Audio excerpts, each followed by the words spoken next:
आजानुलंबित भुजौ कनकावदातो संकीर्तनैक पितरौ कमलायताक्षो विश्वम्भरौ द्विजवरौ युग धर्म पालो वंदे जगत प्रिय करो करुणावतारो। वंदे श्री कृष्ण चैतन्य नित्यानंद सहोदितो गौड़ोदय पुष्पंदो चित्रो छंदो तमामतो पंचतत्वात्मकं कृष्णं भक्त रूप स्वरूपकं भक्तावतारं भक्ताख्यं नमामि भक्त शक्तिकम्।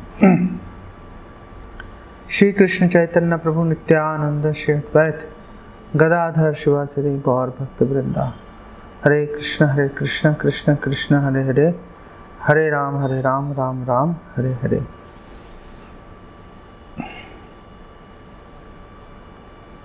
तो सवाल ये उठता है कि भगवान के सर्वश्रेष्ठ सेवा कौन कर रहा है? कौन है भगवान का सर्वश्रेष्ठ सेवक?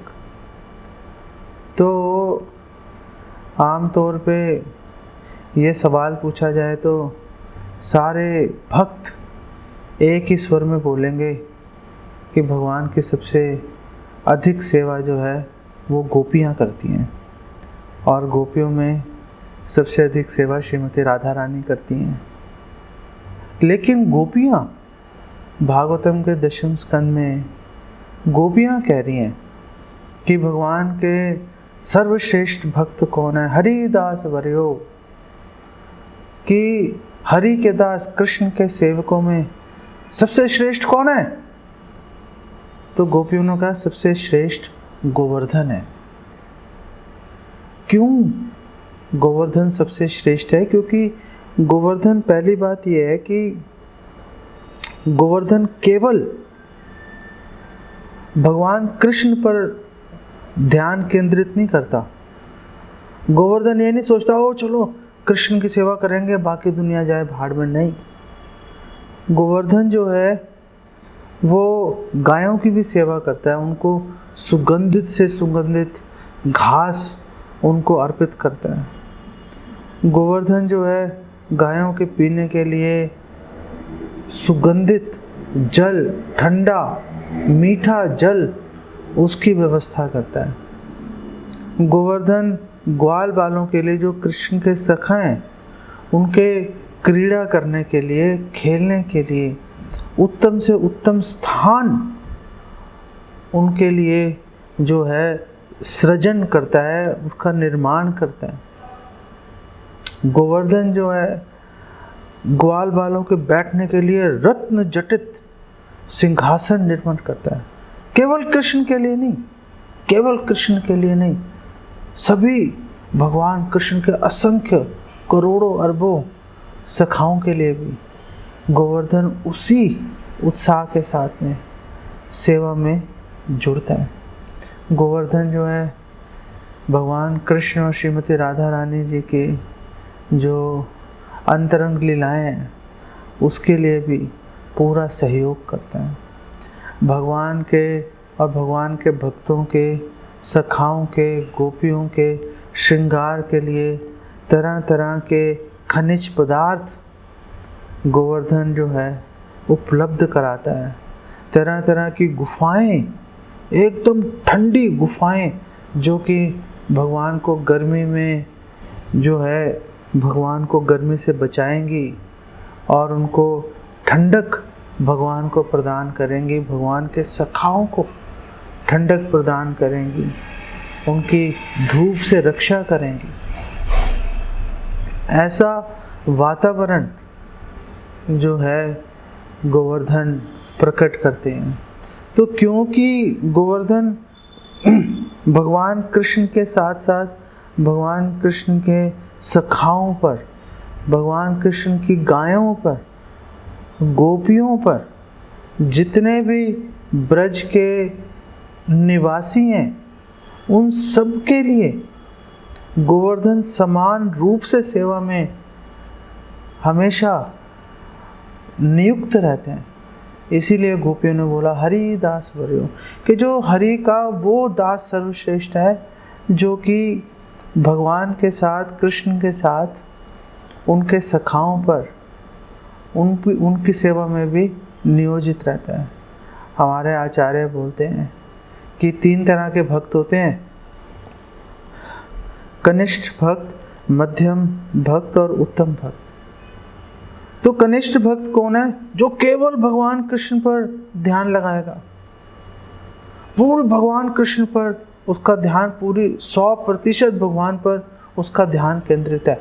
ऐसा भक्त जिसका ध्यान 100% भगवान पर केंद्रित है, वो कैसा भक्त होगा? हमारे आचार्य कह रहे हैं वो कनिष्ठ भक्त है भाई। जो उत्तम भक्त है, उत्तम भक्त भगवान की सेवा करेगा भगवान के भक्तों के माध्यम से। रघुनाथ दास गोस्वामी षट गोस्वामी में से एक है, और रघुनाथ दास गोस्वामी कह रहे हैं कि अगर मैं कहीं जा रहा हूँ और मुझे बीच में एकदम कृष्ण दिख जाएं, एकांत में खड़े हुए अकेले, और कृष्ण बोले बात सुनना भाई यहाँ पे इधर आना, इधर आओ। तो रघुनाथ दास गोस्वामी, लोगों ने पूछा तो आप जाओगे या नहीं जाओगे? रघुनाथ दास गोस्वामी ने कहा नहीं जाऊंगा भाई, मैं कृष्ण बुलाएंगे नहीं जाऊंगा।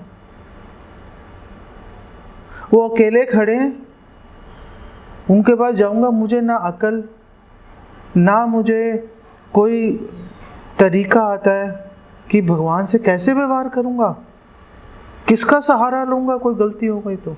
मैं नहीं जाता भाई, मैं नहीं जाता।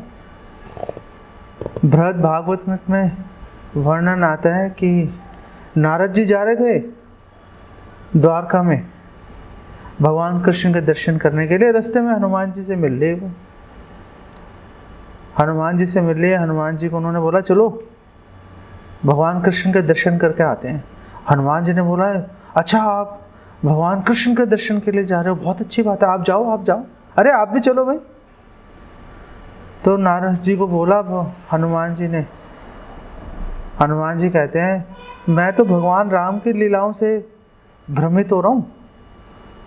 भगवान राम की लीलाएं, मर्यादा पुरुषोत्तम भगवान राम, कितनी निष्कपट भाव से भगवान ने अपनी लीलाएं प्रकट की, उसी को देख के मैं भ्रमित हो रहा हूँ। माता दुर्गा भ्रमित हो गई भगवान कृष्ण की लीलाओं को देखकर। वो सोच रही हैं कि अरे जो सती देवी, अरे ये भगवान है जिनके ध्यान में हमेशा मेरे स्वामी शिव जी हमेशा रत रहते हैं, ये तो स्त्री के वियोग में रो रहे हैं। तो मन में उनके परीक्षा लेने की बड़ी दुर्भाग्यपूर्ण स्थिति, विचार आ गया माता सती के मन में। उन्होंने बोला मैं जरा आपके स्वामी भगवान राम का दर्शन कर रहा हूँ। अब शिव जी ने उन्हें रोका नहीं, लेकिन शिव जी को पता था बात खराब हो गई है, और माता सती चली गई।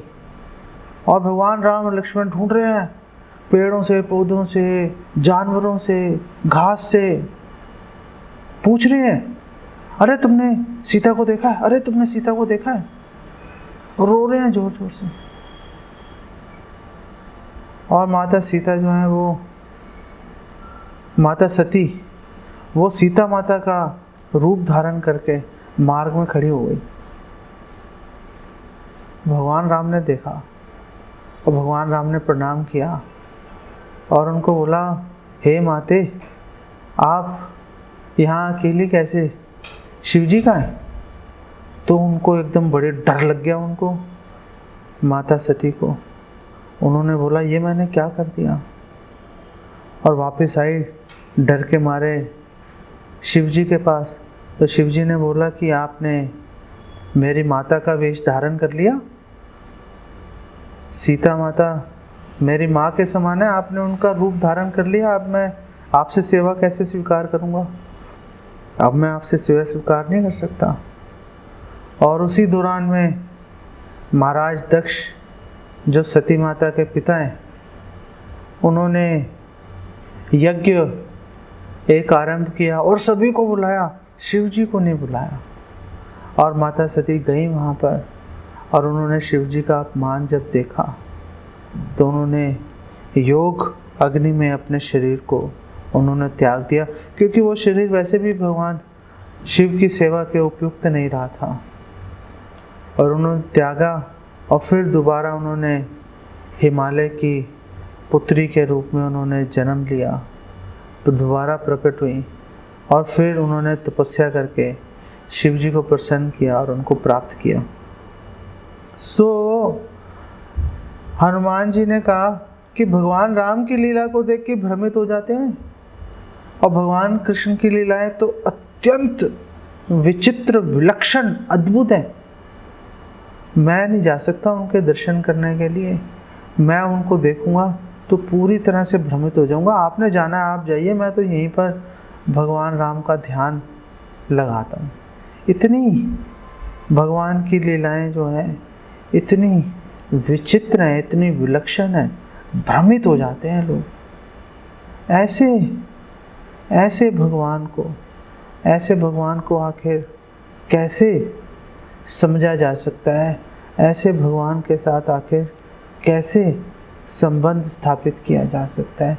ये बेसिकली सवाल खड़ा हो जाता है कि जिन भगवान को देखते ही भ्रमित हो जाता है व्यक्ति, आखिर वो कैसे कोई ऐसे भगवान के साथ संबंध स्थापित करेगा? तो भक्ति सिद्धांत सरस्वती ठाकुर बोलते हैं कि भगवान के साथ संबंध स्थापित किया जा सकता है सेवा के माध्यम से। जब हम लोग सेवा में जुड़ेंगे तो उस सेवा के माध्यम से भगवान से हमारा संबंध स्थापित हो जाएगा। तो आखिर वो सेवा कितनी तरह की है? कितनी तरह से हम भगवान की सेवा कर सकते हैं? तो श्रील भक्ति सिद्धांत सरस्वती ठाकुर कहते हैं कि भगवान की सेवा दो तरह से की जा सकती है। एक सेवा की जाती है कर्तव्य की भावना से प्रेरित होकर। कर्तव्य की भावना से प्रेरित होकर कैसे? कि शुरू में भक्तों को बोलना पड़ता है कि आप सुबह उठो, 4 बजे उठ के 4:30 बजे मंगला आरती करो, आप लोग 16 माला का नियमित रूप से जप करो, आप लोग प्रभुपाद के ग्रंथों को पढ़ो, जो भी आप खाना चाहते हो भगवान को भोग लगाओ और फिर खाओ। तो ज़्यादातर लोग कर्तव्य की भावना से प्रेरित होकर ये सारे कार्य करते हैं। भक्ति सिद्धांत सरस्वती ठाकुर बोलते हैं कि कर्तव्य की जो भावना है अच्छी है, बुरी नहीं है, लेकिन कर्तव्य की जो भावना है वो मन, बुद्धि, अहंकार से प्रेरित होती है, वो आत्मा का लक्षण नहीं है। सेवा का दूसरा प्रकार जो है वो प्रेम सहित भगवान की सेवा करना है। जो प्रेम के साथ भगवान की सेवा करेगा तो माना जाएगा कि वो आत्मा के स्तर पर उठ के कार्य कर रहे हैं। तो आखिर कैसे पता चलेगा कि हम लोग प्रेम के स्तर पर सेवा कर रहे हैं या कर्तव्य के स्तर पे सेवा कर रहे हैं? तो शिला भक्ति सिद्धांत सरस्वती ठाकुर इसका उत्तर देते हैं। वो बोलते हैं कि जो प्रेम के स्तर पर सेवा है उसमें किसी भी परिस्थिति में बाधा नहीं आ सकती। कभी भी कोई भी परिस्थिति होगी वो सेवा रुक नहीं सकती। घर में किसी का जन्म हो गया, किसी की मृत्यु हो गई, किसी की शादी है, किसी का बर्थडे है, कुछ भी हो जाएगा, आपकी सेवा में कोई रुकावट कभी नहीं आ सकती। ये सेवा तो करके ही रहेंगे। ये भावना हमेशा मन में एक भक्त लेके चलता है कि कभी भी सेवा रुक नहीं सकती। तो ऐसा कब होगा कि वो सेवा कभी नहीं रुक सकती? तो ऐसा हो सकता है, ऐसी परिस्थिति तब प्राप्त होती है जब किसी भी तरह का स्वार्थ हमारे मन में नहीं रहता। जैसे ही हमारे मन में इंद्रिय तृप्ति की सारी भावनाएं खत्म हो जाती हैं, हम केवल और केवल भगवान कृष्ण को प्रसन्न करने के लिए, उनको संतुष्ट करने के लिए सेवा करते हैं, तो फिर वो सेवा किसी भी अवस्था में रुक नहीं सकती। तो फिर वो सेवा हमेशा निरंतर चलती रहेगी। ये उसकी शर्त है, ये उसकी कंडीशन है। जैसे ही हमारा स्वार्थ उस कहीं पर पिक्चर में आ गया, जैसे ही हमने सोचा कि सेवा के माध्यम से हमें ये लाभ प्राप्त होना चाहिए, हमें कोई ना कोई बेनिफिट, कोई ना कोई लाभ, हमें हमारे इंद्रियों को संतुष्टि मिलनी चाहिए, वैसे ही जैसे ही उस संतुष्टि में बाधा आएगी, हम भगवान की सेवा करना रोक देंगे।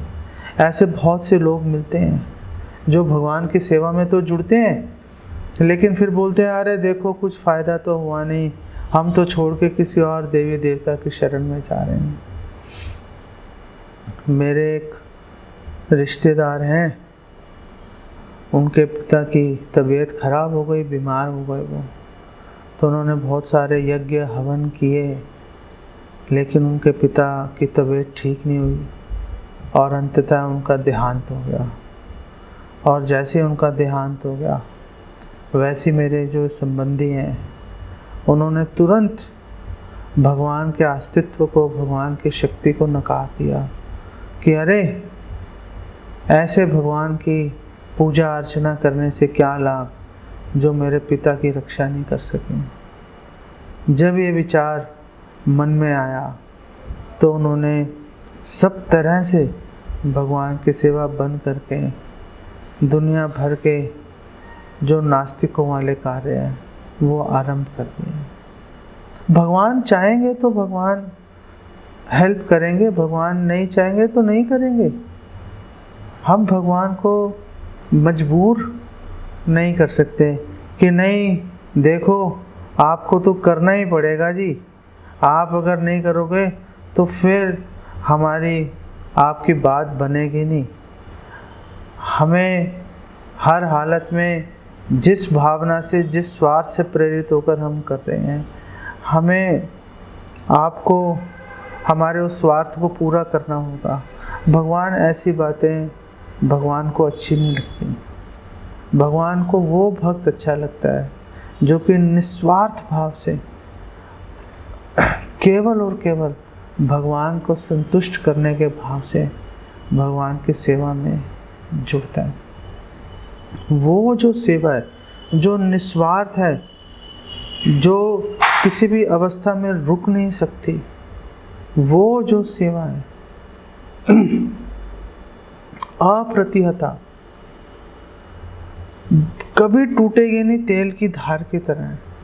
वो जो सेवा है वो भगवान को संतुष्ट करेगी, और जब भगवान संतुष्ट हो जाएंगे तो उससे क्या है, हम लोग भी संतोष का अनुभव करेंगे। ऋषिकेश सेवनम भक्तिरुच्यते। सेवा किसे कहते हैं? अपनी इंद्रियों से, इंद्रियों के स्वामी की सेवा करो। अपनी इंद्रियों के बारे में मत सोचो, इंद्रियों के स्वामी की सेवा में अपनी इंद्रियों को लगा दो। जब इंद्रियों के स्वामी भगवान कृष्ण संतुष्ट हो जाएंगे, जब उनकी इंद्रियां संतुष्ट हो जाएंगी, तो फिर हमारी इंद्रियां भी उनके माध्यम से संतोष का अनुभव करेंगी। करेंगी तो करेंगी, नहीं करेंगी तो परवाह नहीं है, नहीं करेंगे तो परवाह नहीं है। चैतन्य महाप्रभु ने इसी भावना को प्रकट किया शिक्षाष्टकम के 8वें श्लोक में। और चैतन्य महाप्रभु ने बोला कि आप मुझे चाहे गले से लगा लो या आप मेरी तरफ देखो भी नहीं, मुझे फर्क नहीं पड़ता, मुझे फर्क नहीं पड़ता। आप ही मेरे स्वामी रहोगे हर परिस्थिति में। ऐसा नहीं है कि आपने मेरी तरफ देखा नहीं जी, तो अब मैं भी आपकी तरफ नहीं देखूंगा। नहीं, एक भक्त ये सोचता है कि भगवान देखेंगे तो देखेंगे, नहीं देखेंगे तो परवाह नहीं है। हम निरंतर भगवान की सेवा में नियोजित रहेंगे। हमारा काम है भगवान की सेवा करना। तो दो प्रश्न के यहाँ पे 2 प्रश्न उठाऊंगा, उन 2 प्रश्नों का उत्तर देके इसको विराम दूंगा। पहला प्रश्न है कि आखिर ये कैसे पता चलेगा कि हम लोग आत्मा के स्तर पे भगवान की सेवा कर रहे हैं। हम लोग केवल कर्तव्य की भावना से प्रेरित नहीं है। तो इसका प्रमाण हमें रामायण में मिलता है। रामायण में हम हनुमान जी का प्रसंग देखते हैं सुंदरकांड में, तो हमें पता चलता है कि भगवान राम ने बोला था हनुमान जी को कि आप जाकर सीता का पता लगा के आओ, कहाँ पर है, किस हाल में है, आप पता लगा के आइए। और जब हनुमान जी ने लंका में प्रवेश किया और उन्होंने माता सीता को खोज लिया, उन्होंने भगवान राम का संदेश दे भी दिया और उनसे भगवान राम के लिए संदेश ले भी लिया।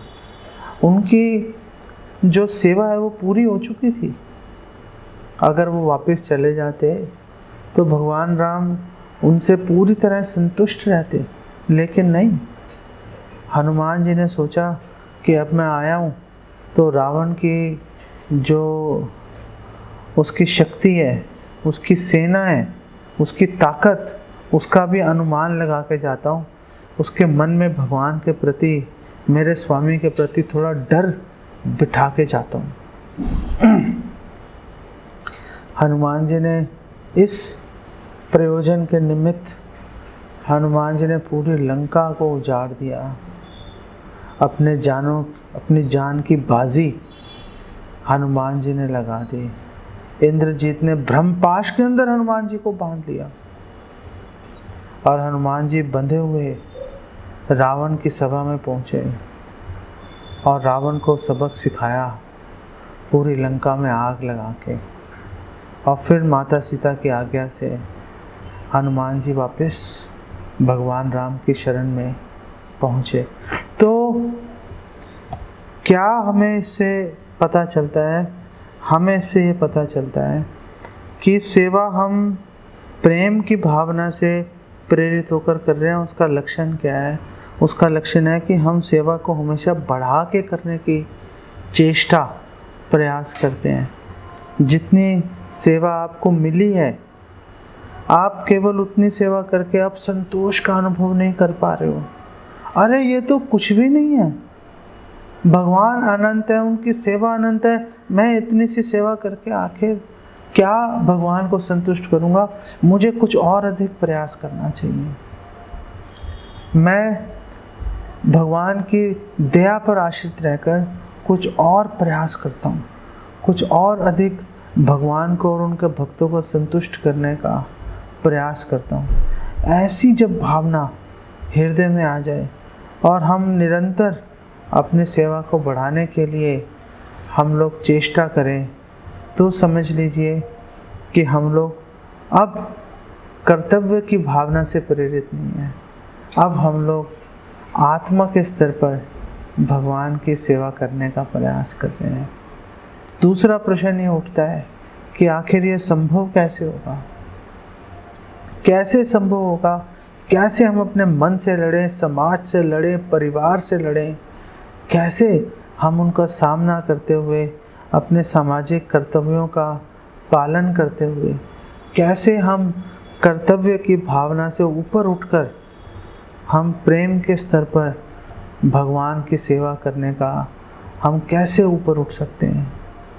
तो श्रील भक्ति सिद्धांत सरस्वती ठाकुर बोलते हैं, इसका उपाय है, अगर आप प्रेम के स्तर पे सेवा करना चाहते हो, इसका उपाय है महाजनों येन कथा सा पंथा, कि आप भक्तों के अनुगत रह के, जो वरिष्ठ भक्त हैं उनके अनुगत रह के, उनको देखकर, उनसे सीख कर, उनके पद चिन्हों पर चलते हुए आप सेवा करने का प्रयास करो।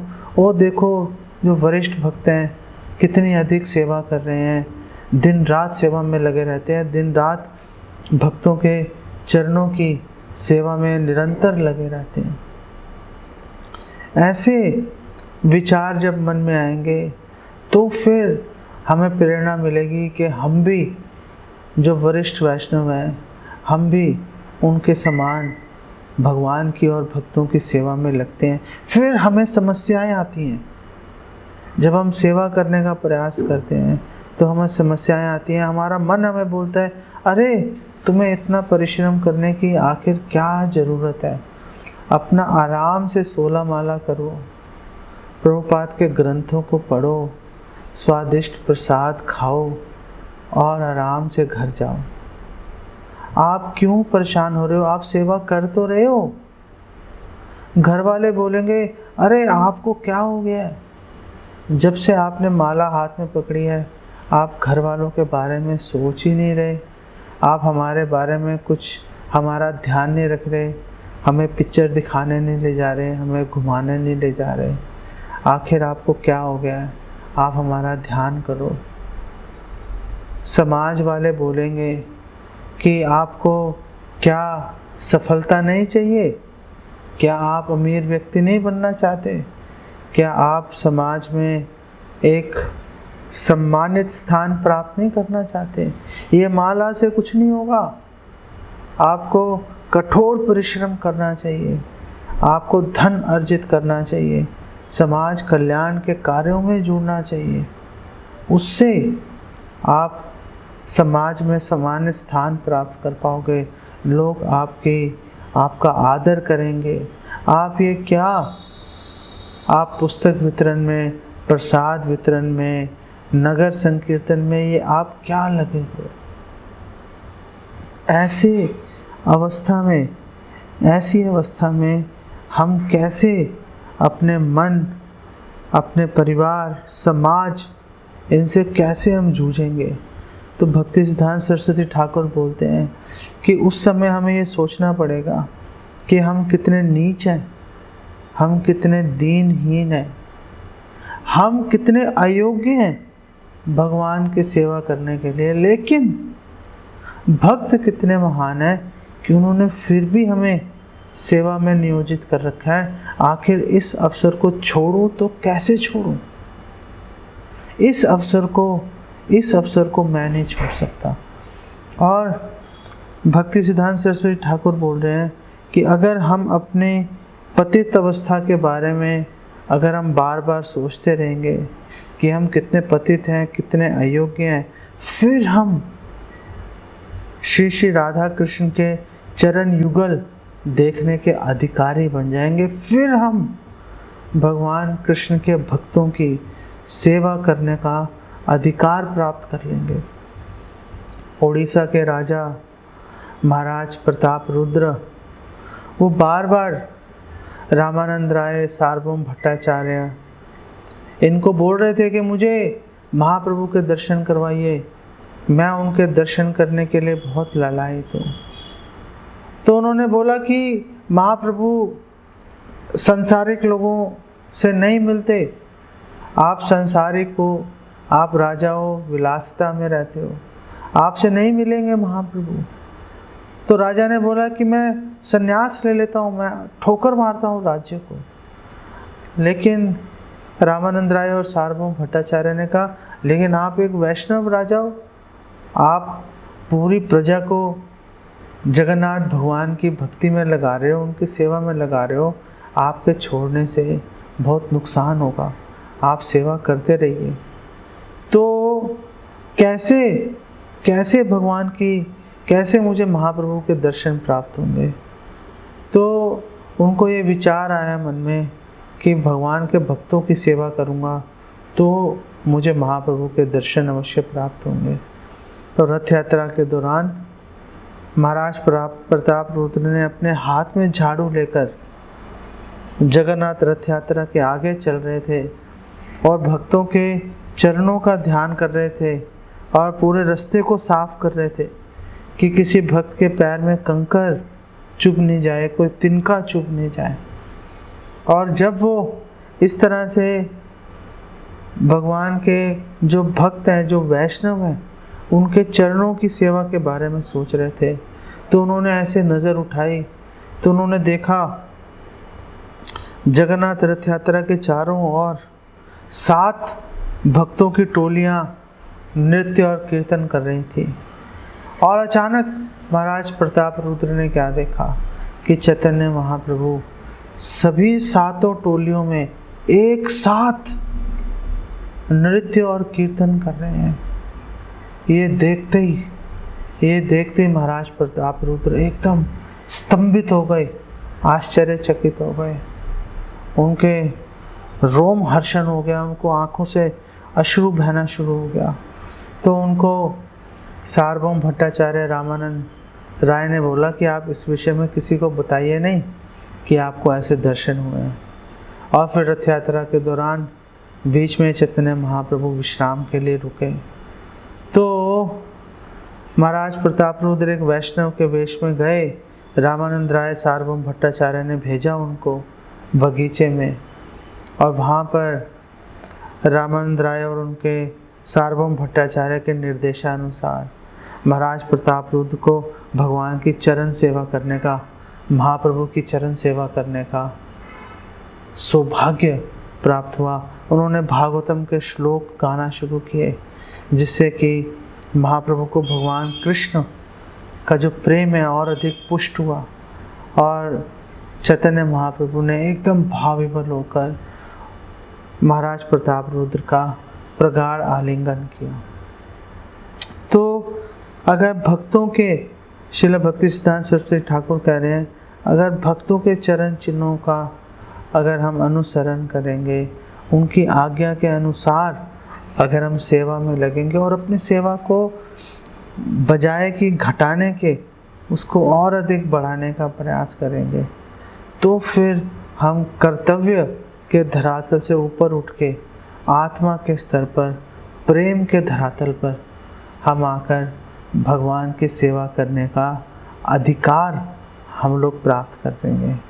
और ये जो अधिकार जब हमें मिलेगा, तो फिर भगवान कृष्ण के चरण कमलों के दर्शन बस समय की बात है। ऐसे चुटकी बजाओगे और भगवान के चरणों के दर्शन प्राप्त हो जाएंगे। इतना सरल तरीका है।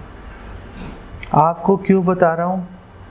क्योंकि आप सारे भक्त, बस कुछ ही फासला तय करना है आप लोगों ने, झारखंड के भक्तों ने, कुछ ही फासला रह गया। आप लोग सारे इतने उत्साह से आप लोग सेवा में जुड़े हो कि जब सुंदर माधव प्रभु हम लोगों को बताते हैं आप लोगों की सेवाओं के बारे में, तो हमारा भी हृदय में सेवा करने का भाव और अधिक बढ़ता है आप लोगों की सेवा को देखकर। आप लोग पहले से ही इतनी अच्छा सेवा कर रहे हो। एक कदम और आगे बढ़ाने की आवश्यकता है। बस उसी के निमित्त मैं आपके चरणों में निवेदन कर रहा हूँ कि आप सब खूब अच्छे से भगवान की व्यवहारिक सेवा, 16 माला का जप करना ही है, 4 नियमों का पालन, मंगला आरती, ये सब करना ही है। साथ ही साथ आप अपनी व्यवहारिक सेवा को और अधिक बढ़ाइए। अपने जीवन को इस तरह से ढालिए कि आप अधिक से अधिक समय आप प्राप्त कर सको भगवान कृष्ण की सेवा में जुड़ने के लिए, भक्तों की सेवा में जुड़ने के लिए। फिर देखना आपको सिद्धि कैसे अनायासी अचानक आपको बहुत ही सुलभ ऐसे आपको प्राप्त हो जाएगी। और जब आपको सेवा प्राप्त हो जाएगी, जब आपको सिद्धि प्राप्त हो जाएगी, आप पहले से ही बहुत आकर्षक, बहुत सुंदर, बहुत अच्छे भक्तों और अधिक आकर्षक भक्त बन जाओगे आप। दुनिया भर के लोग जो भी आपको देखेंगे, आपको देखते ही आपसे आकर्षित हो जाएंगे। आपको देखते ही भगवान कृष्ण का नाम लेना शुरू कर देंगे। और जैसे श्रीखंड वासियों ने चैतन्य महाप्रभु से पूछा था कि एक वैष्णव कौन है, तो चैतन्य महाप्रभु ने बोला था कि जिसको देखते ही लोग भगवान कृष्ण का नाम लेना शुरू कर दें, हरे कृष्ण महामंत्र का उच्चारण शुरू कर दें, वही एक वैष्णव होता है। वो गुण आप भक्तों में आ जाएगा अगर आप इस तरह से सेवा के माध्यम से भगवान से संबंध स्थापित करोगे। इसको यहीं पे मैं विराम देता हूँ।